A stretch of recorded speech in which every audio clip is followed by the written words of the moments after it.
Fala turma, aula nova, visual novo. Então hoje a gente vai falar sobre equilíbrio químico e a gente vai então resolver, alguns exercícios e eu vou comentar os conceitos desses exercícios dentro do conteúdo de equilíbrio químico. Bom, então vamos lá. Relembrando o que a gente tinha visto nas últimas videoaulas, equilíbrio químico em recipientes fechados, eles têm as propriedades microscópicas em constante evolução, ok? Então, lembrando, isso significa que a gente tem um equilíbrio dinâmico. Então, o equilíbrio químico ele é dinâmico. As propriedades macroscópicas, elas se mantêm constantes. Quais propriedades macroscópicas que a gente pode citar? Concentração, densidade, massa, cor. E o equilíbrio químico ele é dependente da temperatura, ok? O que isso significa? Que as propriedades macroscópicas, que são constantes, no equilíbrio químico, elas sofrem alteração com a temperatura. Então, se a gente muda a temperatura do sistema, a gente vai sim mudar a concentração, a densidade, a massa, a cor e, consequentemente, a constante de equilíbrio ela também sofre uma alteração por consequência da temperatura, ok? Então, relembrando, a velocidade da reação direta se igualando à velocidade da reação inversa, a gente atinge o equilíbrio químico. Então, isso é um conceito importante no conteúdo de equilíbrio químico. Então, quando essas duas velocidades elas se mantêm, elas atingem o mesmo valor, a gente consegue, então, definir esse equilíbrio das reações químicas. Bom, então vamos começar com alguns exercícios. Primeiro exercício geral para a gente lembrar dos conceitos que a gente tem, ok? Bom, exercício do Cefet do Paraná. Com relação ao equilíbrio químico, afirma-se: o equilíbrio químico só pode ser atingido em sistema fechado, onde não há troca de matéria com o meio ambiente.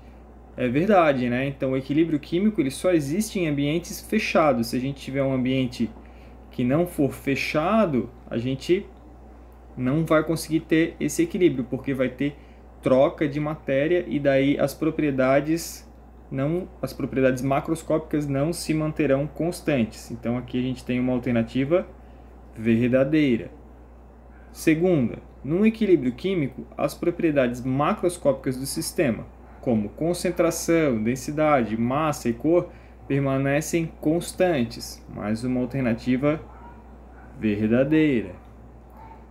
Terceira e última alternativa que a gente precisa avaliar. No equilíbrio químico, as propriedades microscópicas do sistema, como colisões entre moléculas, formação de complexos ativados e transformações de substâncias em outras, permanecem em constante evolução, pois o equilíbrio é dinâmico. Novamente, uma alternativa verdadeira. Então, esse exercício lá do Cefet, ele é um exercício que fala sobre os conceitos básicos de equilíbrio químico, ok? Segundo exercício, e é UFG Goiás. Os seguintes gráficos representam variáveis de uma reação química. Então, a gente tem dois gráficos. No primeiro gráfico, no eixo Y, a gente tem a concentração em função do tempo. E no gráfico ao lado, a gente tem velocidade em função do tempo. Bom, a gente sabe que o equilíbrio químico ele é atingido quando a velocidade da reação direta e a velocidade da reação inversa são o mesmo valor. Então, a gente pode observar aqui que no gráfico do lado direito, o tempo 2 é o tempo onde a gente atinge o equilíbrio químico.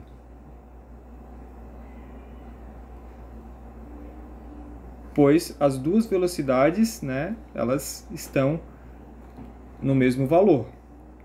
Então, antes de qualquer observação, né, qualquer análise da questão, a gente já consegue ver que aquele é o ponto, o T2 é o ponto onde a gente tem os equilíbrios formados, né? E a gente também pode observar isso aqui a partir do gráfico das concentrações, onde as curvas elas se tornam paralelas, elas não têm mais variação com o tempo, ok? Ele diz assim, os gráficos indicam que no instante T1, aqui e aqui a gente pode observar esse instante T1, a velocidade da reação direta é igual à velocidade da reação inversa. Então, as velocidades a gente vê no gráfico da direita, e em T1, ó, a gente pode observar que isso não é verdade. As velocidades elas são diferentes, então essa é uma questão errada, né?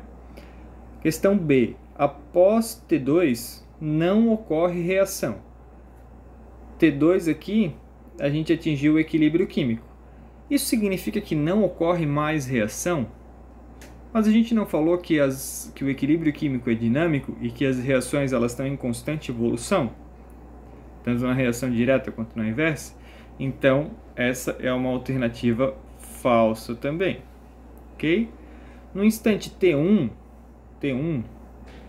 a reação atingiu o equilíbrio químico. Não, né? A gente já, antes de ler as alternativas, a gente falou que o equilíbrio químico foi atingido aqui no T2, ó.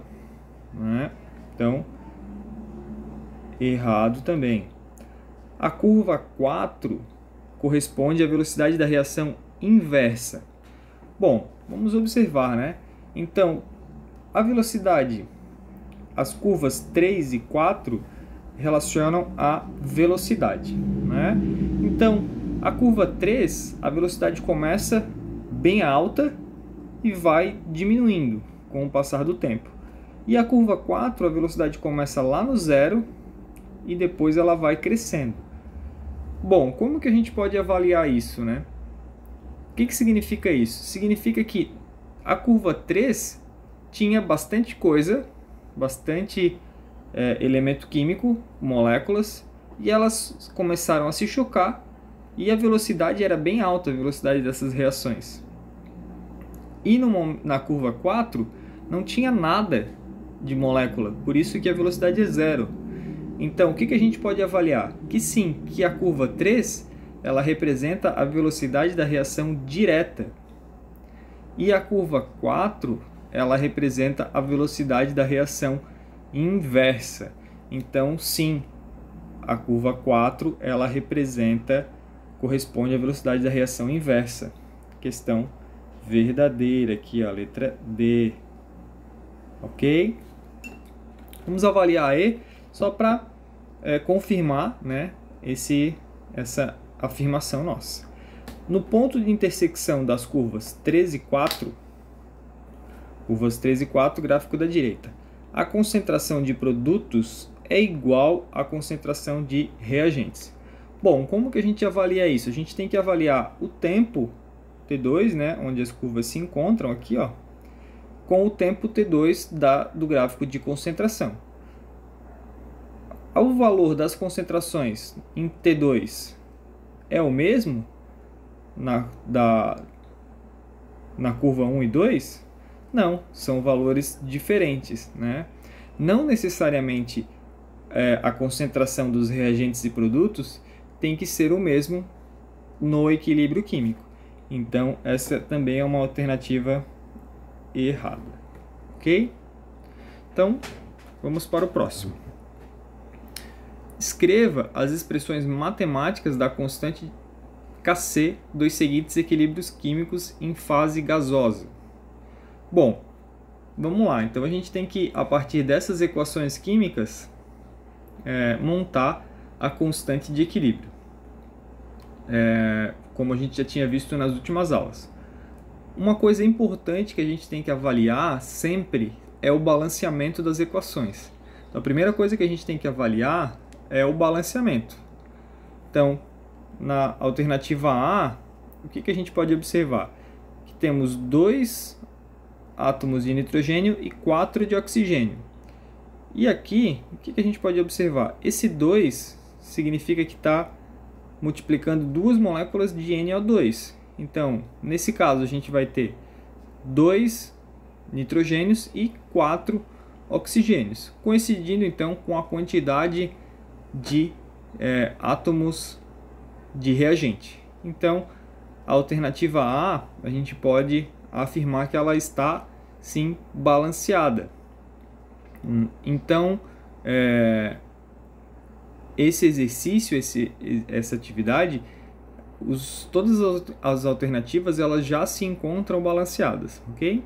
Então, simplesmente a gente tem que montar a constante de equilíbrio. Como que a gente faz isso, então? A constante de equilíbrio, Kc, ela é definida como a concentração dos produtos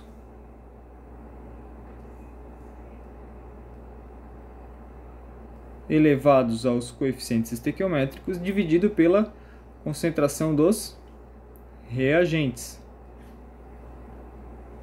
também elevado aos parâmetros estequiométricos. Então, como que a gente faz da alternativa A? Alternativa A, constante Kc igual, vamos lá. Quais são os nossos produtos? Aqui a gente tem qual produto? NO. E quantos NO2 a gente tem? 2. Então aqui a gente tem concentração de NO2 ao quadrado. Dividido por quem? Pelo nosso reagente, que é o N2O4. Então dividido pela concentração do N2O4 elevado ao parâmetro estequiométrico, que é 1, que a gente não precisa colocar. Só coloquei ali para a gente reforçar essa questão do balanceamento. Então, essa seria a equação, a expressão matemática da constante de equilíbrio da primeira equação química. Letra B. Então, constante de equilíbrio em função da concentração, Kc igual. Vamos lá.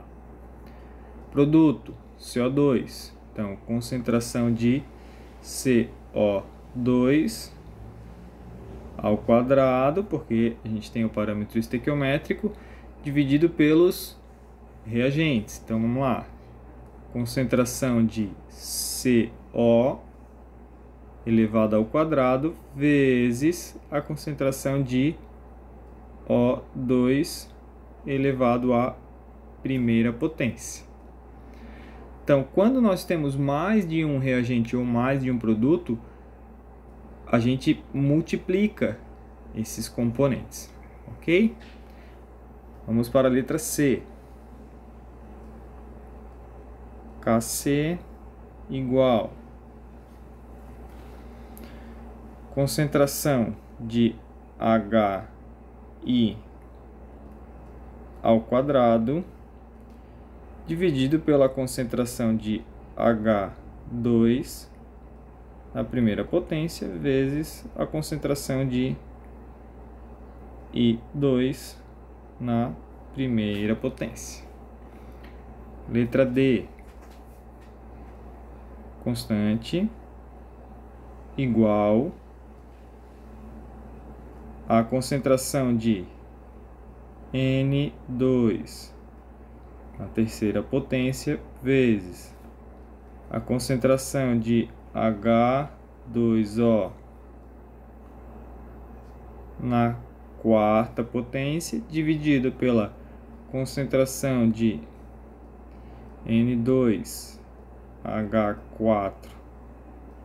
na segunda potência vezes a concentração de NO2 na segunda potência. Então aqui estão apresentadas as constantes, as expressões matemáticas da constante de equilíbrio das 4 alternativas. Outra questão, o FPE. Considere o sistema baixo em equilíbrio. Então a gente tem um equilíbrio aqui E temos um valor da constante. Ó, Kc é igual a 0,02. Então a gente já foi dado essa informação no enunciado. Qual a constante de equilíbrio da reação inversa nas mesmas condições? Então isso aqui, ó, nas mesmas condições, é uma informação bem importante para a gente. É sabido que a constante inversa ela é igual à constante direta na menos 1. Ou a gente pode escrever também que a constante inversa é igual a 1 dividido pela constante direta. Então, como que a gente vai fazer essa resposta? A gente vai dizer que a constante inversa é igual a 1 dividido por 0,02, que vai dar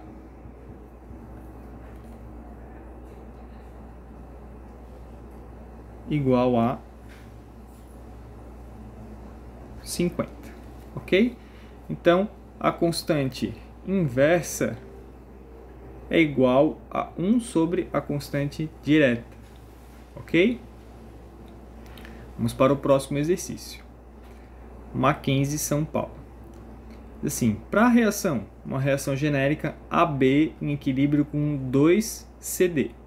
A constante de equilíbrio é igual a 0,16. Então, a gente tem que a constante de equilíbrio é igual a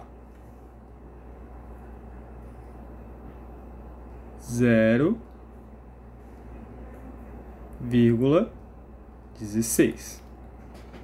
Ele diz assim: na tabela acima constam as concentrações de A, B e CD em 5 sistemas diferentes, todos a 100 graus Celsius. Ele pergunta, dentre eles, qual o único sistema que se encontra em equilíbrio?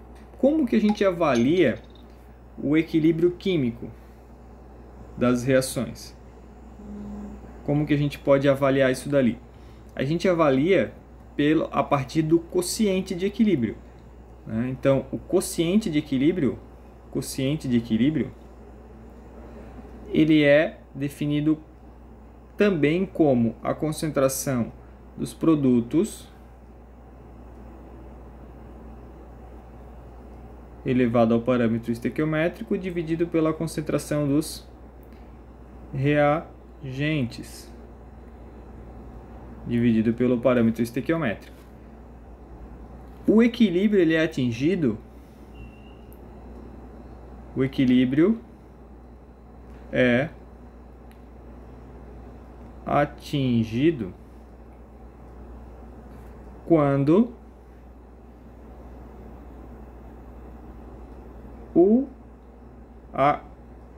quociente de equilíbrio ele é igual à constante de equilíbrio, ok? Então, o que a gente precisa?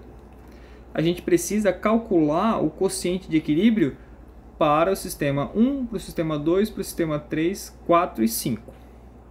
Então, como que a gente vai definir isso dali? Primeiro, a gente precisa montar o quociente de equilíbrio para essa reação, né? Então, qual que vai ser o quociente de equilíbrio para essa reação? Vai ser igual a concentração de CD elevado ao quadrado dividido pela concentração de AB. Ok? Então, simplesmente a gente vai olhar ali na tabela, vai pegar os valores e substituir. Então, a constante, o quociente 1 é igual a 0,4. O quociente 2 é igual a 0,11. O quociente 3 é igual a 0,075. O quociente 4 é igual a 0,16. E o quociente 5 é igual a 0,6. Então, a partir dessas informações, a gente já pode, então, verificar qual é o sistema que está em equilíbrio. Como que a gente faz isso mesmo? A gente verifica qual o quociente de equilíbrio que é igual a constante de equilíbrio, que é o valor de 0,16. A gente pode observar que o sistema 4 é o sistema que está em equilíbrio, ok? Porque o quociente de equilíbrio é igual a constante de equilíbrio.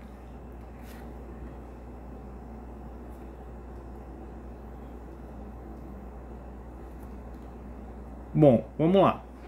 1 mol de hidrogênio gasoso a determinada temperatura está 20% dissociado em hidrogênio e iodo. Qual o valor da constante de equilíbrio dessa reação? Bom, vamos lá. Primeira coisa que a gente precisa é montar essa reação química, que não está montada aqui. Então, vamos lá.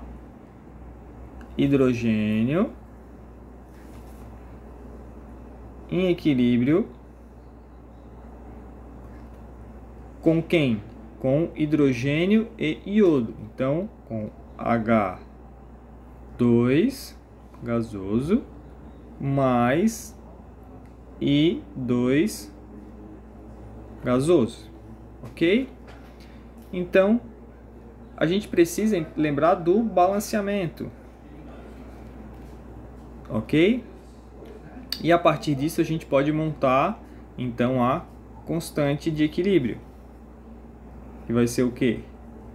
Concentração de H2 vezes concentração de I2 dividido pela concentração de HI elevado ao quadrado. Ok? Bom, mas lá no enunciado está dizendo assim, ó, que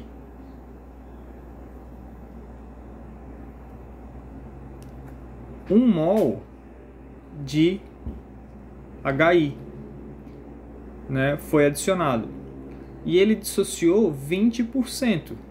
Ele não reagiu 100%, só 20% desse 1 mol que foi colocado é que conseguiu reagir, né? Então a gente precisa fazer uma relação com isso dali. Então vamos lá, ó. A concentração do HI no início, antes da reação, era de 1 mol. Ok? Quanto que era a concentração do H2 e a concentração do I2 no momento inicial? No momento inicial, a reação não começou ainda. Então, a gente tem 0 e 0. Ok? Quanto que reagiu?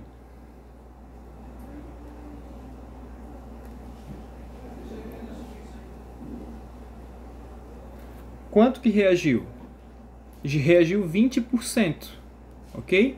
Quanto que é 20% de 1 mol? 0,2 mols.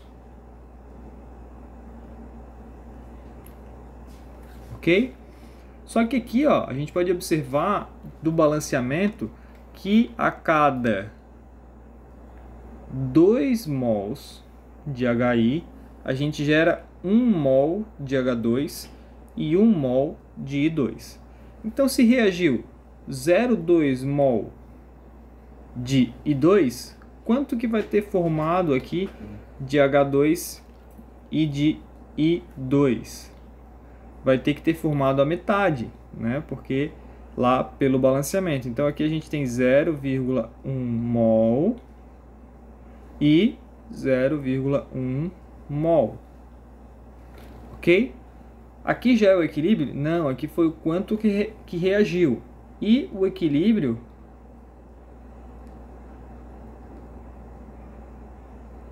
a gente define o quê? O quanto foi colocado menos o quanto reagiu, né? Então, aqui é 0,8 mol.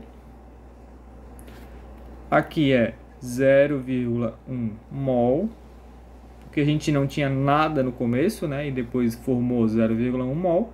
E aqui é a mesma coisa, 0,1 mol. Ok? Então, agora, a partir do equilíbrio, né?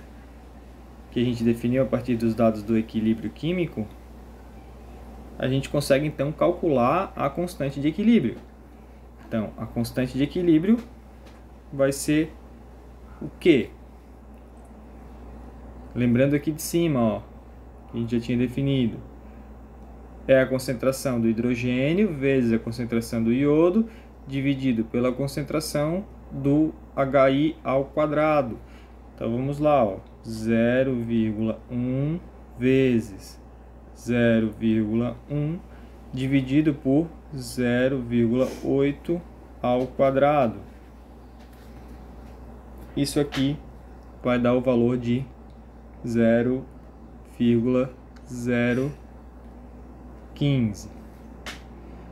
Então, esse é o valor da constante de equilíbrio para essa reação, onde a gente não tem uma reação que está ocorrendo 100%, a gente tem uma reação que está ocorrendo só 20%. Né? Então, isso significa o que? Esse 20%? Que o alfa, que é o grau de dissociação, é igual a 0,2 ou 20%. Ok? Bom, e quanto à questão do equilíbrio, o deslocamento desse equilíbrio, como que a gente pode avaliar, né? Então, lembrando que sempre que a gente tem um equilíbrio químico formado, a gente, se for perturbado esse equilíbrio químico, ele vai voltar a atingir esse equilíbrio. Então, isso é conhecido como lei de Le Chatelier, né? Então, se a gente mexe nesse equilíbrio, ele vai se rearranjar para restabelecer esse equilíbrio químico. Então, ele diz assim, considere a seguinte reação. 2SO2 mais O2 em equilíbrio com 2SO3 mais 23,5 quilocalorias. Então, a gente pode perceber que aqui é uma reação do tipo exotérmica.